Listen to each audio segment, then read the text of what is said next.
চলুন 2026 সালের পশ্চিমবঙ্গ বিধানসভা নির্বাচন বিশ্লেষণ করি। নমস্কার, সালাম। আমি মোস্তাফিজুর রহমান, একজন পলিটিক্যাল স্ট্র্যাটেজিস্ট। প্রথমেই পশ্চিমবঙ্গের নবনির্বাচিত বিজেপি সরকারকে জানাই আন্তরিক শুভেচ্ছা ও সম্মান। সবাইকে সঙ্গে নিয়ে মানুষের সেবা ও রাজনৈতিক দায়িত্ব সঠিকভাবে পালন করবেন এই আশা রাখি। এবার আসি মূল বিশ্লেষণে। পোস্টপোল নির্বাচনের আগে আমি এবং আমাদের আইটিউনি পলিটিক্যাল কনসালটেন্সি, বিশেষ করে মালদা, উত্তরবঙ্গ এবং সামগ্রিক বা সমগ্র পশ্চিমবঙ্গ নিয়ে কিছু প্রিডিকশন করেছিল। এখন আপনারা নিজেরাই বিচার করুন আমার বা আমাদের প্রিডিকশন কতটা বাস্তবে সঙ্গে মিলেছে। প্রথমে আমি আমার নিজের জেলা মালদা জেলা থেকে শুরু করি। আমরা প্রিডিকশন করেছিলাম বিজেপি পাবে 4 থেকে 6টি আসন এবং তৃণমূল পাবে 5 থেকে 7টি আসন এবং কংগ্রেস পাবে 0 থেকে 2টি আসন। চূড়ান্ত ফলে দেখা যাচ্ছে, আপনারা কালকে আশা করছি সবাই রেজাল্ট দেখেছেন, বিজেপি পেয়েছে 6টি এবং তৃণমূল পেয়েছে 6টি আসন মালদাতে। এই ক্ষেত্রে বলা যায় আমার প্রিডিকশন প্রায় 100% অ্যাকুরেট রয়েছে।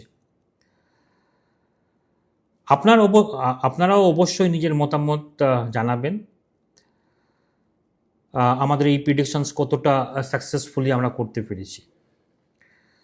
ওকে, এই সমস্ত প্রিডিকশন ভেরি ইজি না, সমস্ত ডেটা ভিত্তিক অ্যানালিসিস করে গ্রাউন্ড রিপোর্ট নিয়ে আমাদের এই অ্যানালিসিস করানো হয়। 2021, 2016, 2021, 2024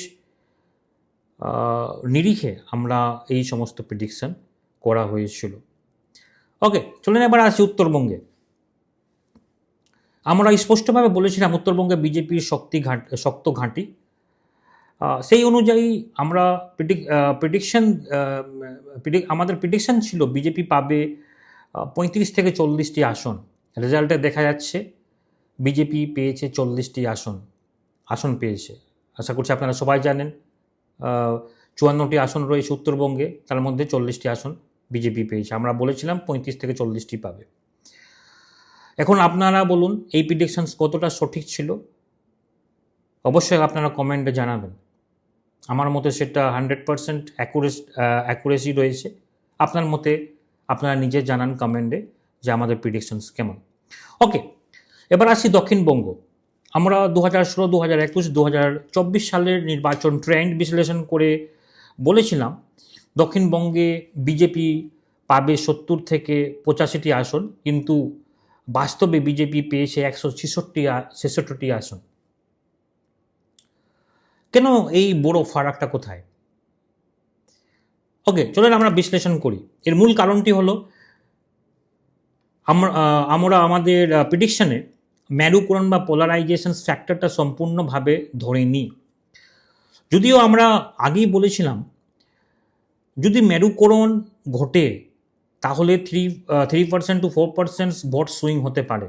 এই বাস্তবে ঠিক সেটাই হয়েছে। এই ছোট ভোট সুইং বড় আসন পরিবর্তনের কারণ হয়েছে। কিন্তু শেষ একটাই কথা বলবো, রাজনীতিতে ডাটা, গ্রাউন্ড রিপোর্ট এবং সামাজিক আপনার মনুষ্যত্ব, এই তিনটি সমন্বয়ে চূড়ান্ত ফল নির্ধারণ করে। আপনারা অবশ্যই কমেন্ট করে জানান আমার এই বিশ্লেষণ ও প্রজেকশনস আপনারা কতটা সঠিক মনে করছেন। ওকে, 2026 ইলেকশনস সবকে শিখিয়ে দিচ্ছে যে স্ট্র্যাটেজি ছাড়া রাজনীতি করা সম্ভব না বা সম্ভব নয়।